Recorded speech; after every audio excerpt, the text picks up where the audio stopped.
we're taught to be linear. We're taught to start at the beginning and end at the end. And that's great when you're giving a talk, but that's not how you write it. That is what is waiting for you, and so much more of the 25-year-old advertising experience from Andrea. There's so much golden nuggets to take out of this to become a better public speaker. So let's dive in right now. So my name is Andrea Sampson. I'm the CEO and founder of Talk Boutique, which is a thought leader development and representation company headquartered out of Toronto, but we work globally. And now have developed my own unique approach to helping speakers use the TED methodology to be able to communicate in a way that everybody understands. And that, of course, is using the combination of story and idea so that our ideas actually get conveyed with power and with clarity, and so that they get shared. Because what do we do as humans? We share stories. And when you share a story, the idea comes along for the ride. It's really a Trojan horse.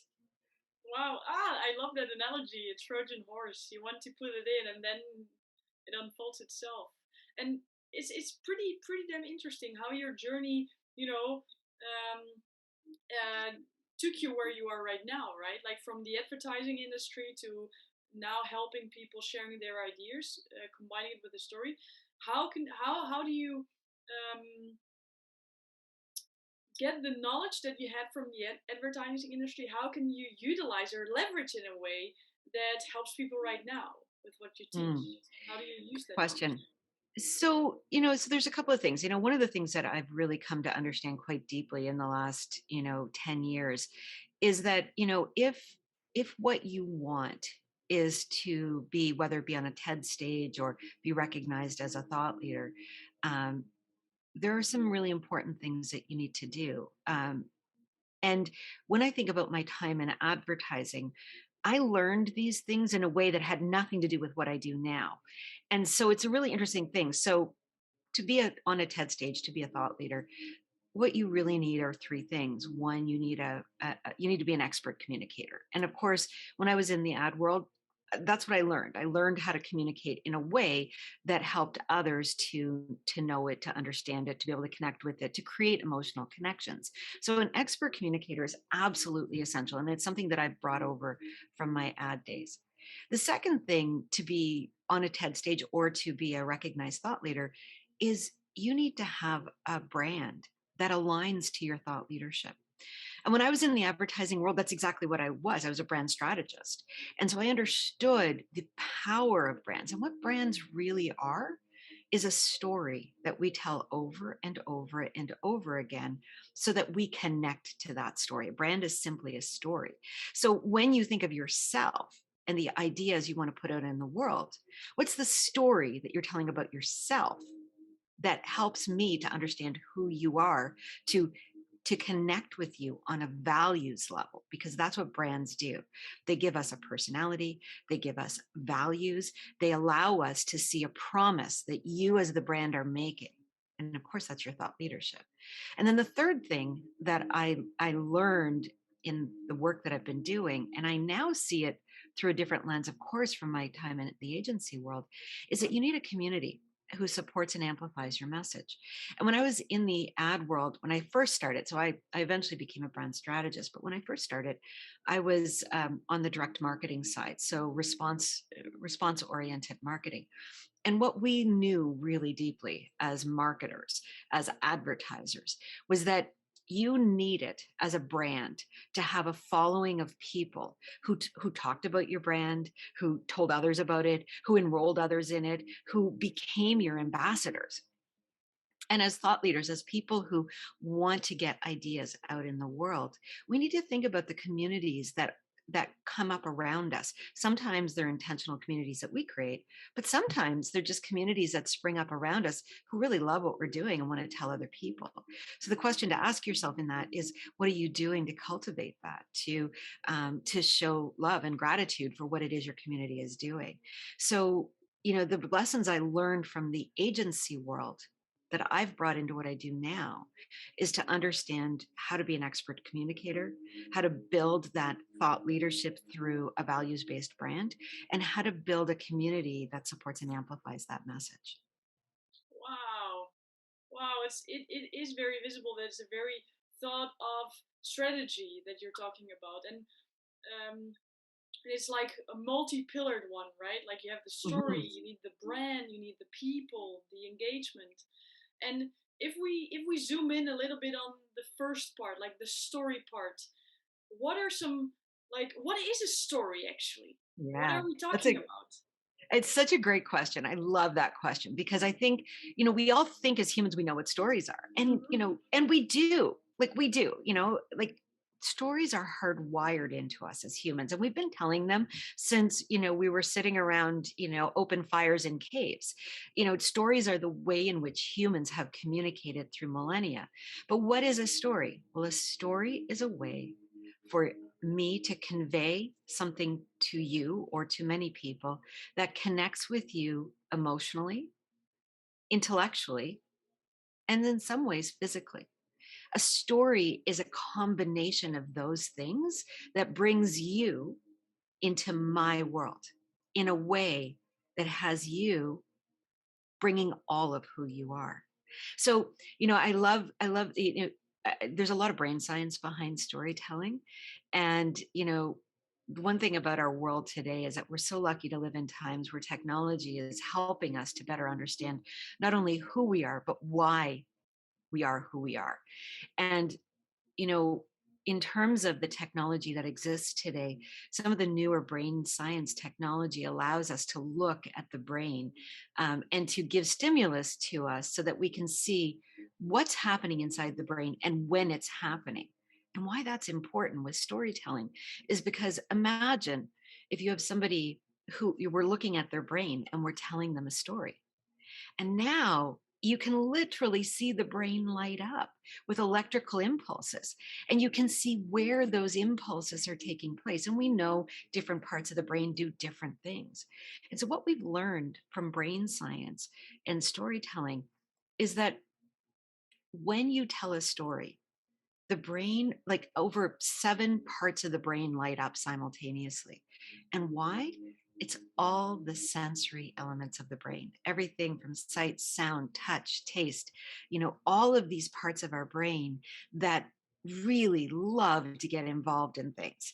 And they help us to remember. That's actually why it's important because you see, it used to be that we thought we had a memory section of the brain, but we actually don't. Memories are stored all over our brain. So the more active with electrical activity that our brain is, the more places within our brain we're making memories. So what stories do is they create an association in multiple parts of the brain. But what it also does, because this is the other thing our brain loves, our brain is predictive. It loves to predict what's coming next.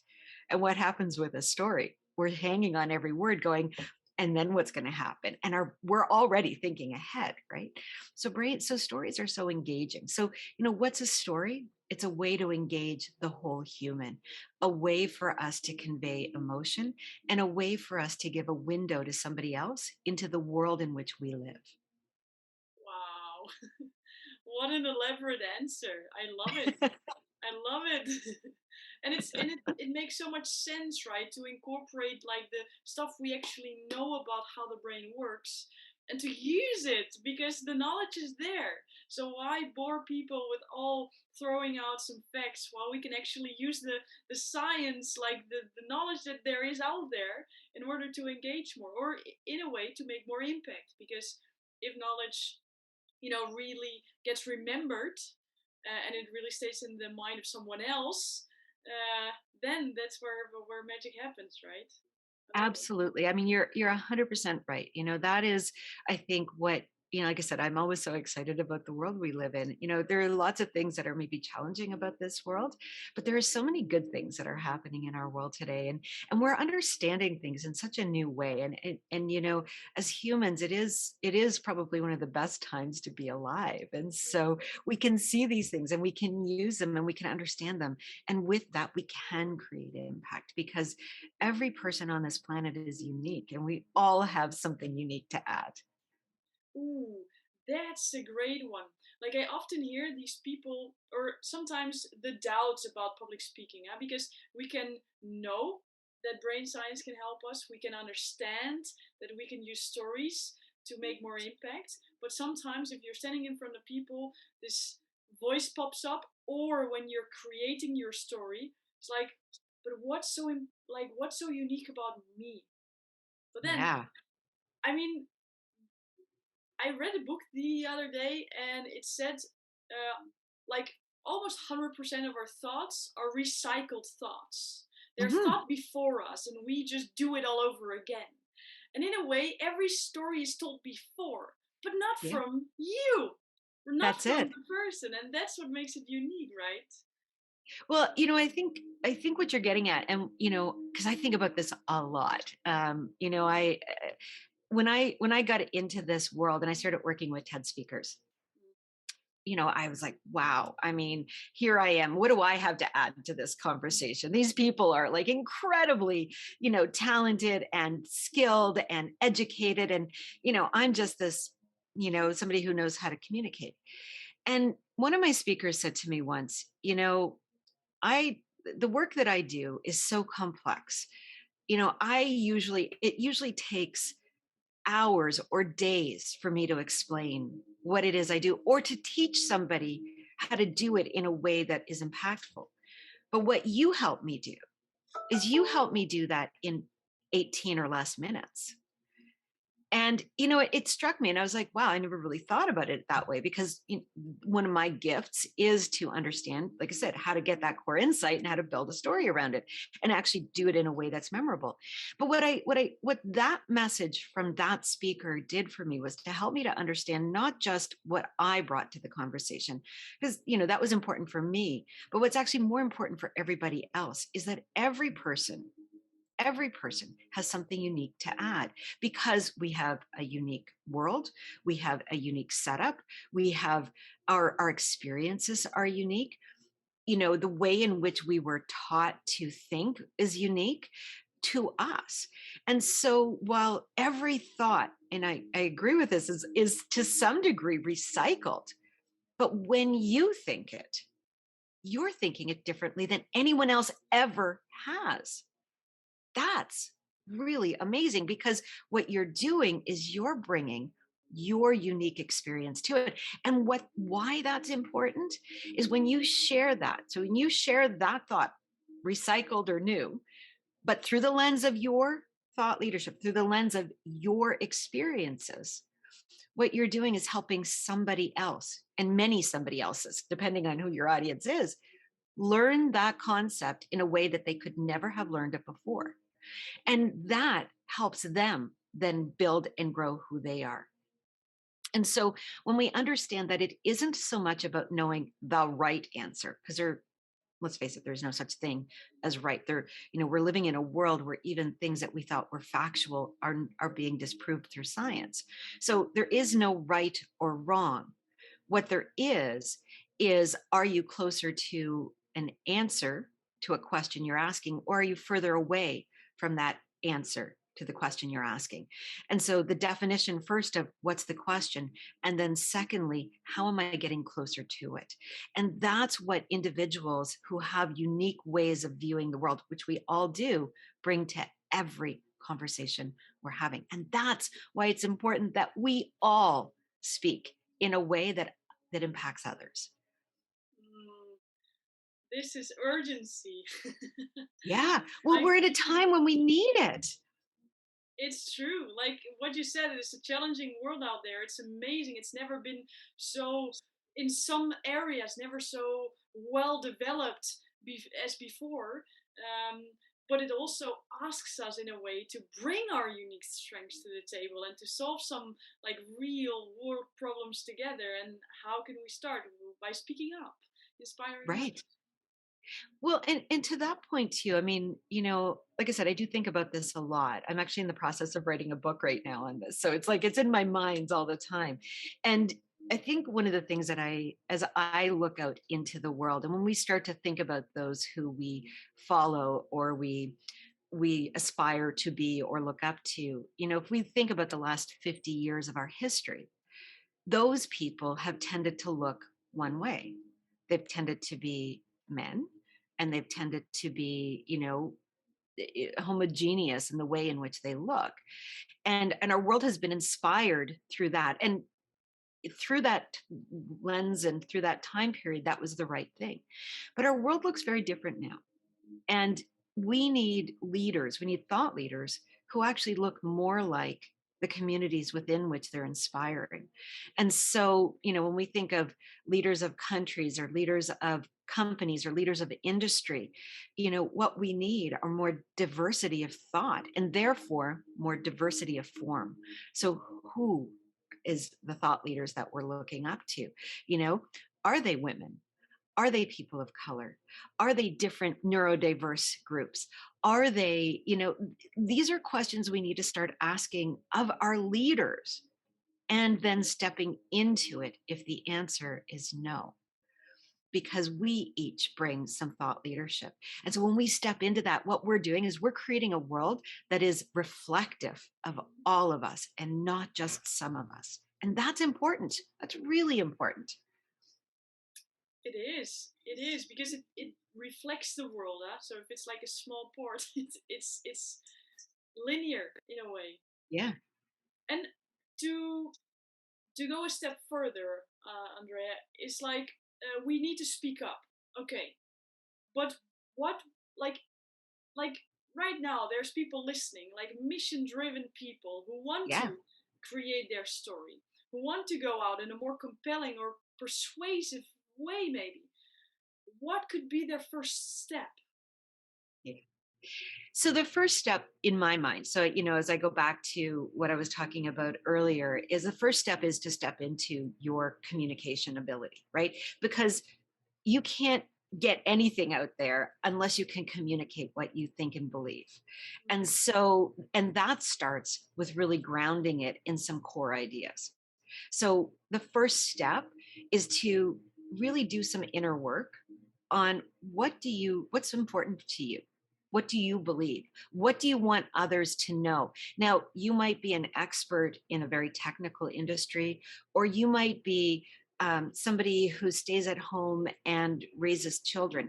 It doesn't actually matter what you do. What matters is what you believe and what your unique way of thinking about it is. And and so the first step is to work on that idea, that core idea. And you're going to find that there's a really sort of deep and base thing that you think about everything. And when you can come to that, you can build different messages on top of it. But you've got to get a good do that inner work. You've got to go inside, identify what that core thought leadership is for you, that you want to bring out into the world, that you want to create impact with, that you can see will actually make a difference to some people, maybe not to the world. It might just be to your community, and that's enough.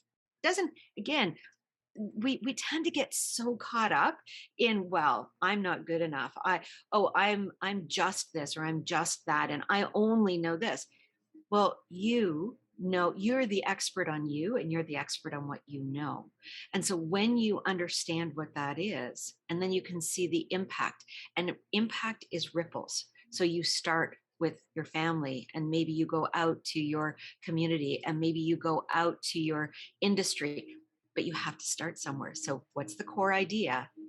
And who's the community that you can start to create impact with? And when you know both of those things, then you just start doing it. Mm, that sounds like understandable and logical. And yet, when I go in the brain of the listener, I'm like, okay, so start doing it. What does that mean? Yeah, I want to start sharing my idea. Some for some people, it's an idea about like something they discovered. For some people, it's actually something that they are selling. It's a business. Their right. their their idea. Yes. How can they communicate that in Yeah. an effective way? So to some degree, I mean, if we want to get really, really tactical about it, there's a couple of different things. So the first thing is to look for opportunities to share it. So maybe in your community there might be clubs that do talks that you can go and volunteer, or do, like, if you're a business, if you want to actually work in businesses, lots of businesses are looking for people to do what we call lunch and learns, of just going in and doing exactly this. Podcasting. I mean, what we're doing today, there are so many podcasts out there and they're amazing. Find some podcast hosts who are looking for guests. But, even within your own company, just like start speaking up, because when you have done the inner work and you understand what it is that you want to share, share it. Share it no matter where you are. It could be you're at a networking event. Last week here in Toronto, we had Collision Conference, which is one of the largest tech conferences in the world. It's part of the Web Summit group. And there were 30,000 people at that event. And, I wasn't speaking, but I went to it and I spoke to lots of people and I shared what it is I believe, what I'm sharing with you today, because we'd have a conversation. What do you do? Well, here's what I do. That's my thought leadership. I've shared it with one person, they'll share it with somebody else. And what happens from that is then somebody goes, hey, you need to speak to so and so. And the next thing you know, you're on a podcast or you're on a stage or you're, being featured in an article. Writing is another thing.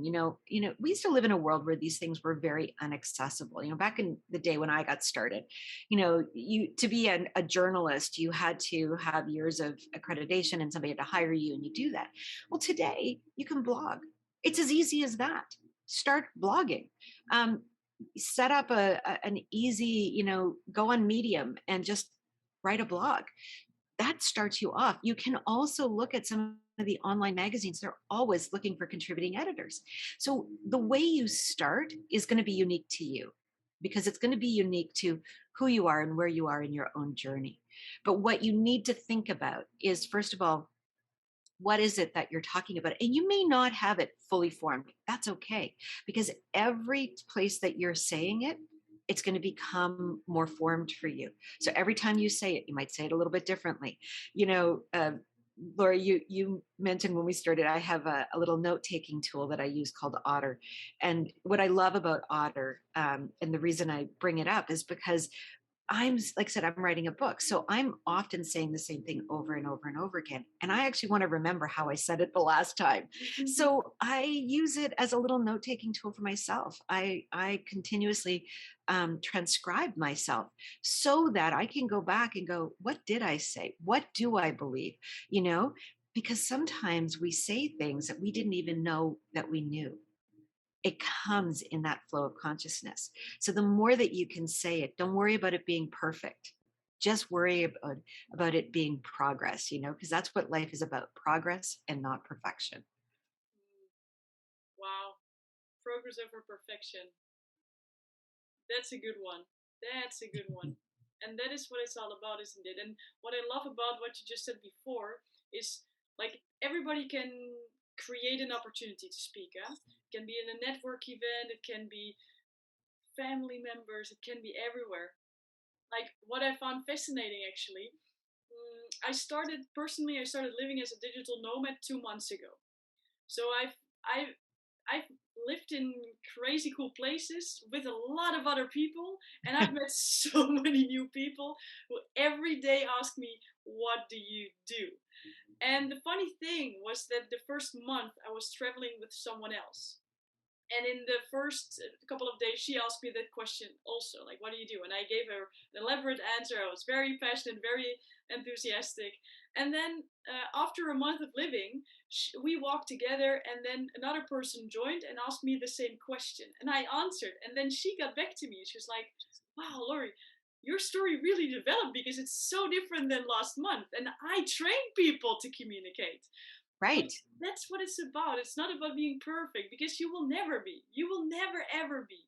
So just start by doing it, and every day, every moment, every week, every year you improve, and at some point you become good, but you're not born good. And this Yeah. magical moment of, like, um, seeing it all in one moment, it doesn't exist, right? Yeah. At least I've never had that one. Of course, you have moments of inspiration, but never a complete talk just boils in. I think you and I do similar things, right? And so I agree with you so much, but I think the more that you say it out loud, there is something really magical about saying things out loud, because when it's stuck inside of our head, and so many of us do this, right? We overthink it, like, oh, what am I going to say next, what am I going to say next, and then when it comes your turn to say it, you say nothing because you're so in your head that you can't get anything out, right? And so when you just trust that it's going to come, that I'm going to say what I'm going to say, and it won't be perfect, it's not going to be perfect, I'm just going to say it, and the more that you say it, the more things come, and the more that you get used to that feeling of, I don't know what I'm going to say, but I'm just going to say it, or I know kind of what I'm going to say, so I'm just going to say it, or I know exactly what I'm going to say, but I'm going to let something else come. When you get used to that feeling of just trusting that you're going to take inspiration, and you're going to allow it to come through you, more and more and more comes through you. I'll give an example. A few years ago, my dad passed, and and we were doing a celebration of life for him. It was a couple of months after he had passed away, and no, this is always who's going to do the eulogy, because public speaking is tough, and especially emotional public speaking. And I wasn't sure that I wanted to do it. And so I had encouraged some of my siblings. I have 4 siblings. And I was like, you guys, you should do it. You were closer to dad. You should do it. And I woke up one night. This was about maybe 2 weeks before the celebration of life. And I woke up at about 3 o'clock in the morning. And literally, there was an entire eulogy in my head. And I thought, nope, I'm not doing it. And I went back to sleep. I woke up the next night, same time, same eulogy. I was like, nope, I'm not doing it. And the third night, I was like, fine, okay, I'm going to write it down. So I got up at 3 in the morning, and I do, because I have a framework that I use. So I used my framework, and I wrote it in the framework, using actually just little note cards. So kind of put the framework together, and I was like, okay, I've written it down, but I'm not going to do it. And I was really resistant to it. But what the point that I'm making, and I did end up doing it, of course. And what what I learned from that experience is that our brain does a whole lot of work that we aren't aware of. And even though I was really being very resistant to doing this eulogy, um, it was important for me to do it. And my brain and my emotional self knew that. And so sometimes these things do come to us in what seems like a download, but it's not. It's because, of course, I had been telling stories about my father. I had been living in the absence of him. I had been thinking about his impact on my life, and had been talking to people about that. And so, of course, there was a eulogy ready to go for him. It wasn't a one-time download. It took lots of time. I just didn't know I was doing the work. That's an impactful one, because what you're basically saying is that when you are so focused on the outcome and so focused on creating this perfect script, and you're constantly in your head, you're basically not allowing your creative doors to just open unconsciously and spill all the wisdom on you. Totally. Totally. That's exactly it, right? Like, we are way more creative than we give ourselves credit for. And what I know to be true, and again, this comes back to brain science, facts and figures, the numbers, the data, the experts, that only speaks to one part of our brain, the language processing part. It's all the other pieces, all the creativity that lights up the rest of the brain. And so when we give ourselves the space, and I think this is really important because, again, we think that we can sit down and just spill it out of ourselves. Like, okay, I know this topic inside and out. I'm just going to write this talk. Well, you can do that. And I think we've all done it. And you read it and you're like, wow, that's really not good. Because it's just boring, right? Like Yeah. like it's written like a textbook because that's what we did. We just went to that language processing part of our brain and went spew it out. And, it's probably got lots of facts and figures and it's probably well written. It's all of that. But man, does anyone want to listen to that? Probably not, you know? So it's when we, do that as your, what we like to say that, the crappy first draft. Like, that's great. Get it out of yourself. But Yeah, then yeah. give yourself the time to add the creativity to it. Give yourself the time to bring the stories in, because that's really important. Like, and I'm sure you do this when you're working with your clients. Like for me, we never start at the beginning of a talk. We actually start in the middle of the talk, Mhm. and we build it from the middle out. And we do that quite purposefully because what we're doing is getting all of that data and fact out first, so that when the time comes that we're going to actually add story to it, we know what the story needs to hold. So we're building the story around all of that data and fact. Yeah, I love that. I love that. It's like the same when you book this focus time in your calendar and then you sit behind your laptop and you think like, okay, this is my focus time. Let's Yeah. focus.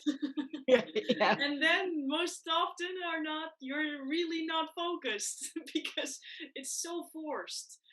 But while like kind of the same what you're saying, if you know the goal, if you know the point, if you know the message that you want to make, also in a week, and you give yourself the space to to just pop up when it pops up, that's where magic happens. So I love how you say that we build it from the middle out. Makes so much sense. Hmm. Yeah. And it's a, for most speakers that I work with, it's a very uncomfortable way to work, Mm. because we're taught to be linear. We're taught to start at the beginning and end at the end, and and that's great when you're giving a talk, but that's not how you write it. Don't ever write from the beginning to the end, because and it's like it is like, you were a storyteller, and so as a storyteller, when you're building a story, you actually know where you're going. You know what the end result is. You know where you're taking them. And stories that start from the middle, like, think about that. Like, we love stories that drop us into a piece and we don't know how we got there, and then the next thing you know, the storyteller is taking you to another place. You're like, oh, how did we get here? And now you're really engaged because you kind of know where you're going, but not really. It's like, if I tell you my life story from the time that I was born until I'm where I am today, that's pretty boring. But if I tell you my life story through the lens of a crisis or through the lens of a celebration, and then I tell you how did I get there, that's way more interesting, right? Mhm. That's what we want to know. And so that's what we have to be when we're doing talks. We have to be storytellers, and storytellers know how to weave. That's what we do. We weave, and through weaving we create engagement. Oh, that's cool. We weave it together. It's also an analogy. Yeah? We can see it in our brain. Stuff gets fired. Mm.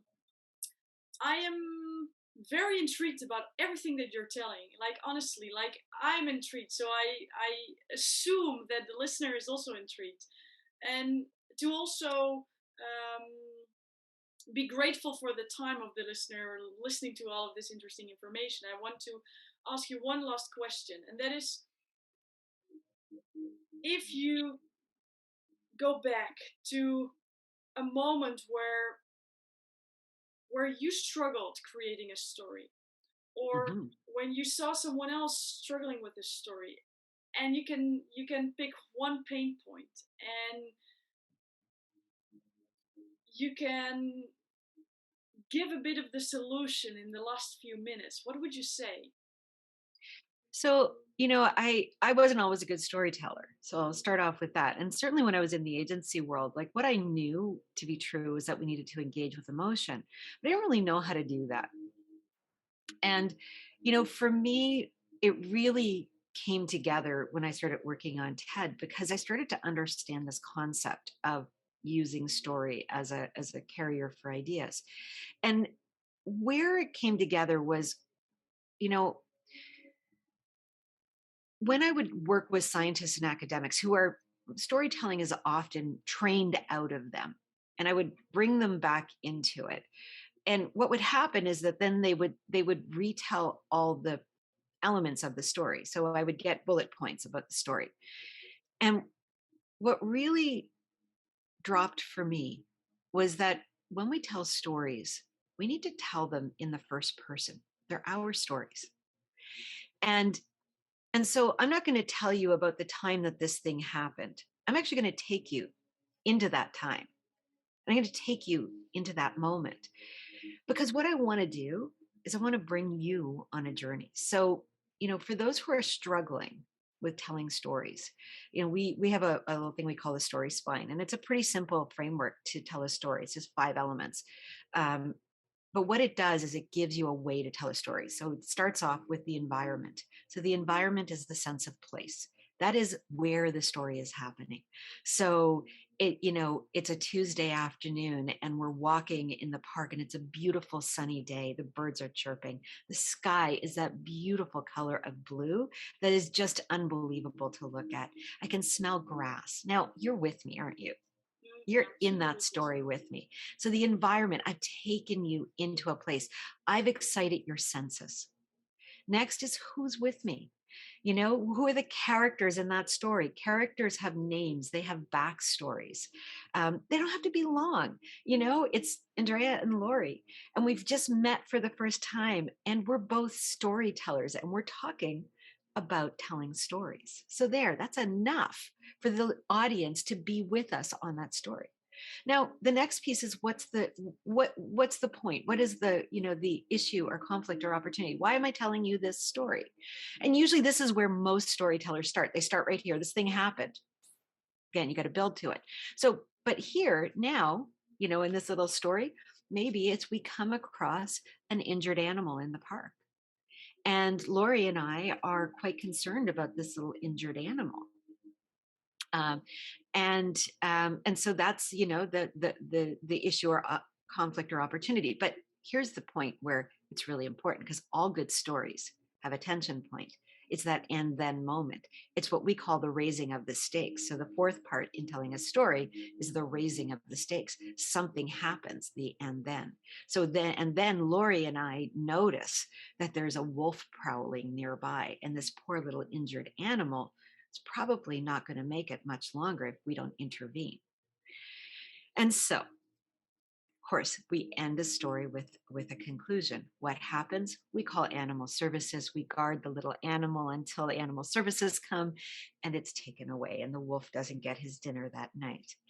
So there's 5 elements of telling that story, and they're very simple because the whole time that I'm telling that story, the listener is in the park with us, is imagining from their own theater of the mind the animal that I was talking about, the park that I was in, the smells, so the environment is essential. The more you can set up that environment, what you've done is you've invited your listener on that journey.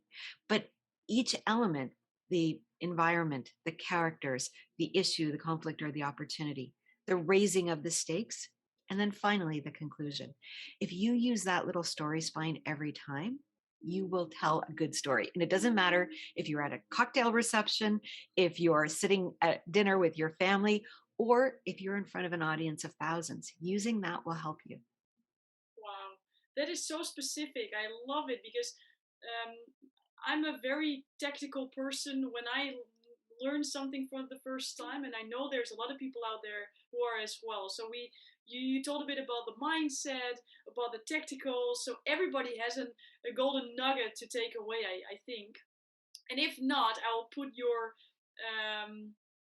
content details in the description as well, so people can easily find you and follow you. Because and that's, Absolutely. I think, an interesting thing to end with, because I am talking to a lot of people who do exactly the same as me. And when I reached out to you, you were super enthusiastic, but you also had a question. And you asked me if you're okay if I share Yeah, it. sure. It's like, okay, so what would be the purpose? Because we are teaching the exact same thing. And I answered with, yeah, probably we have strategies that are very familiar. But I'm super different than you. I mean, I Yeah. don't have 25 years experience in the advertising industry. I have a completely different story.